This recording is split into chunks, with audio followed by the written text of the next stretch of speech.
ప్రోత్సాహకాలను ఇట్లా గూడా వినియోగించుకోవచ్చా?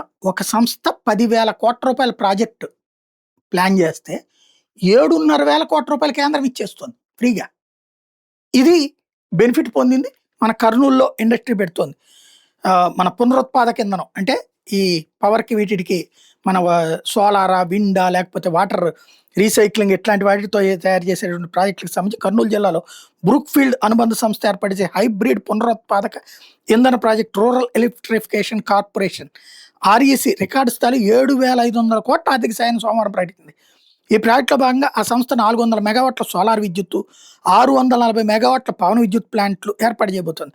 1,040 మెగావాట్ల ప్రాజెక్టుకి 9,910 కోట్ల రూపాయలు ఖర్చవుతుందని అంచనా వేస్తే, ఈ ప్రాజెక్టుకు Brookfield Axis Energy joint venture platform Evren చేపట్టబోతుంటే, బ్రూక్‌ఫీల్డ్ గ్లోబల్ ప్రెసిడెంట్ కానత్ లెటెస్కీతో మొన్న ఈ మధ్యన లోకేష్ సమావేశం అవ్వడం.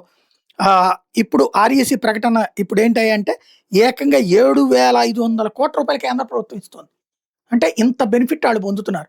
10,000 కోట్లు పెట్టుబడి పెడితే 7,500 కోట్లు. అంటే వీళ్ళు ఈ 2,500 కోట్లు కూడా ఏ బ్యాంక్ నుంచినో లోన్ తీసుకోవచ్చు. ఇది మన రాష్ట్రాలోళ్ళకి, మన వ్యాపారవేత్తలకు కాకుండా ఎవడికో ప్రయోజనం అవుతోంది.